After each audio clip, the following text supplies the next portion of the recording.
चढ़ती कला fast news. नमस्कार, मैं रचना शर्मा चढ़ती कला टाइम टीवी देख रहे सभी दर्शकों का स्वागत करती हूं। आप देख रहे हैं फास्ट न्यूज। ब्रिटेन के प्रधानमंत्री बोरिस जॉनसन ने भारत यात्रा के दूसरे दिन यानी आज शुक्रवार को राष्ट्रपति भवन पहुंचे। यहां प्रधानमंत्री नरेंद्र मोदी ने उनका स्वागत किया।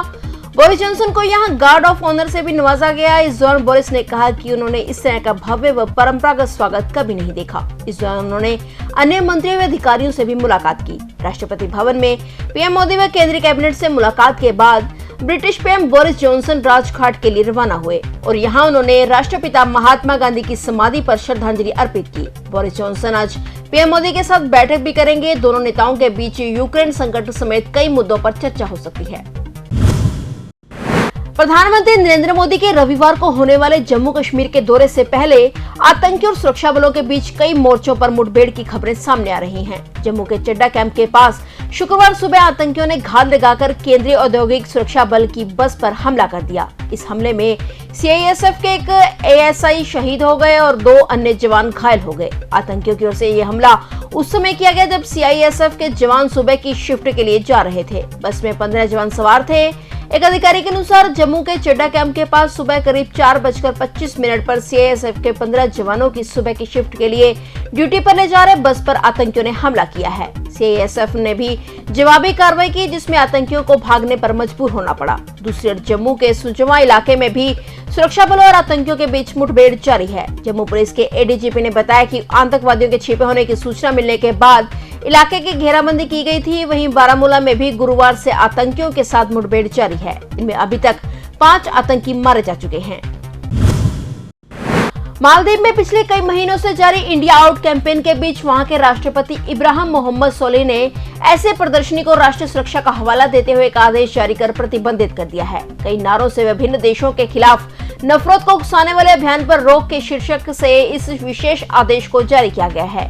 इसके खास तौर पर इंडिया आउट कैंपेन का जिक्र किया गया है और कहा गया कि ऐसे संगठित अभियान का उद्देश्य दोनों देशों के बीच संबंधों और क्षेत्र में शांति और सुरक्षा बनाए रखने के प्रयास को बाधित करना है। राष्ट्रपति सोलिह ने भी सभी संबंधित अधिकारियों को कानून के उपलब्ध प्रावधानों के तहत कदम उठाकर आदेश को लागू करने को कहा है। बिहार में इस हफ्ते के अंत में केंद्रीय गृह मंत्री अमित शाह की मौजूदगी में आयोजित होने वाले समारोह में 75,000 से अधिक लोग एक साथ तिरंगा लहराएंगे। भाजपा कार्यकर्ता पाकिस्तान का रिकॉर्ड तोड़ने की संभावनाओं से उत्साहित हैं। शाह अमृत महोत्सव के तहत शनिवार को भोजपुर जिले के जगदीशपुर में 1857 के वीर कुंवर सिंह के विद्रोह की स्मृति में आयोजित एक समारोह में शामिल होंगे। उपस्थित लोगों की सुविधा सुनिश्चित करने के लिए पूरी व्यवस्था की गई है। बता दें कि पाकिस्तान का रिकॉर्ड लगभग 56,000 झंडों का है, जिसमें 2004 में स्थापित किया गया था और इस दिन गिनीज बुक ऑफ रिकॉर्ड्स की टीम भी उपस्थित रहेगी। छत्तीसगढ़ के राजनांदगांव जिले में एक बड़ा सड़क हादसा हुआ है। पुलिस से टकराने के बाद एक कार में भीषण आग लग गई जिसमें 5 लोग जिंदा जल गए। हादसे में एक ही परिवार के 5 लोगों की मौके पर ही मौत हो गई। 3 बेटियों के साथ पति पत्नी एक शादी समारोह में से वापस अपने घर जा रहे थे और इसी दौरान रास्ते में वे हादसे का शिकार हो गए। रात करीब 1 से 2 बजे के बीच यह हादसा हुआ है। मृतकों में पति पत्नी और 3 20 से 25 वर्षीय बेटियां थी। वहीं मौके पर पहुंची पुलिस और फोरेंसिक टीम घटना की जांच में लगी है।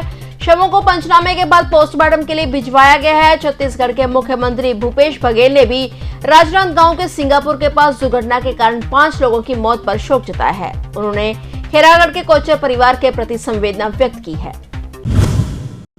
दिल्ली के रोहिणी कोर्ट में एक बार फिर से फायरिंग हुई है। रोहिणी कोर्ट परिसर के बाहर एक वकील पर गोली चलाई गई है। फिलहाल मौके पर पहुंची पुलिस मामले की जांच में जुट गई है। बताया जा रहा है कि कोर्ट परिसर के बाहर तैनात सुरक्षा गार्ड ने ही यह फायरिंग की है। पुलिस फिलहाल फायरिंग की इस गुत्थी को सुलझाने में जुट गई है और यह गौर करने वाली बात यह है कि पिछले साल रोहिणी कोर्ट में ही शूट आउट की घटना हुई थी। सूत्रों की माने तो फायरिंग की घटना की जानकारी पीसीआर के जरिए पुलिस को लगी। आखिर गार्ड ने वकील पर फायरिंग क्यों की, उन लोगों के बीच आखिर क्या हुआ था, इसकी जानकारी सामने नहीं आई है। मगर कोर्ट परिसर के पास गोली चलने से इलाके में हड़कंप मच गया है। दिल्ली पुलिस ने कहा है कि किसी के हताहत होने की फिलहाल कोई सूचना नहीं है। हाईकमान द्वारा राजा वड़िंग को पीपीसीसी प्रधान बनाया गया है, जिसके चलते राजा वड़िंग ने आज कांग्रेस प्रदेशाध्यक्ष का पदभार संभाल लिया है। कांग्रेस को आज एक नया राजा मिल गया है। पीपीसीसी राजा वड़िंग ने अपना चार्ज संभाला है और इसके अलावा भारत भूषण आशु ने कार्यकारी अध्यक्ष का चार्ज संभाला है। राजा वड़िंग की ताजपोशी दौरान समागम में नवजोत सिंह सिद्धू भी शामिल हुए। मंच पर सभी कांग्रेसी नेताओं ने हाजिरी भरी, लेकिन सिद्धू ने मंच से दूरी बनाई रखी। इस दौरान कई कांग्रेस के दिग्गज नेताओं के अलावा अन्य नेता भी मौजूद थे। दूसरी तरफ सुनील जाखड़ इस ताजपोशी में शामिल नहीं हुए। अपने कार्यभार संभालते हुए राजा वड़िंग ने बोलते हुए कहा कि सीनियर नेता उनका मार्गदर्शन करें। उन्होंने कहा कि कांग्रेस की मजबूती के लिए सीनियर नेताओं का साथ होना जरूरी है। कांग्रेस को मजबूत करने के लिए कांग्रेस नेताओं ने बड़ा योगदान दिया है। दूसरी तरफ उन्होंने कहा कि मनमर्जी करके कभी भी राजनीति का पद हासिल नहीं किया जा सकता। पीपीसीसी प्रधान ने कहा कि अनुशासन पर जोर देते हुए अगर अनुशासन नहीं तो कुछ भी नहीं कर सकते। देश में एक बार फिर से कोरोना ने रफ्तार पकड़ ली है। भारत में एक दिन में कोरोना संक्रमण के 2451 नए मामले सामने आने के बाद अब तक कोविड-19 से संक्रमित होने वाले लोगों की कुल संख्या बढ़कर 4,30,52,425 हो गई है। इसी तरह सक्रिय मामले भी बढ़कर 14,241 हो गए हैं। वहीं 24 घंटे में भारत में कोविड संक्रमण के कारण 54 और मरीजों की मौत के बाद मृतकों की संख्या बढ़कर 5,22,116 हो गई है।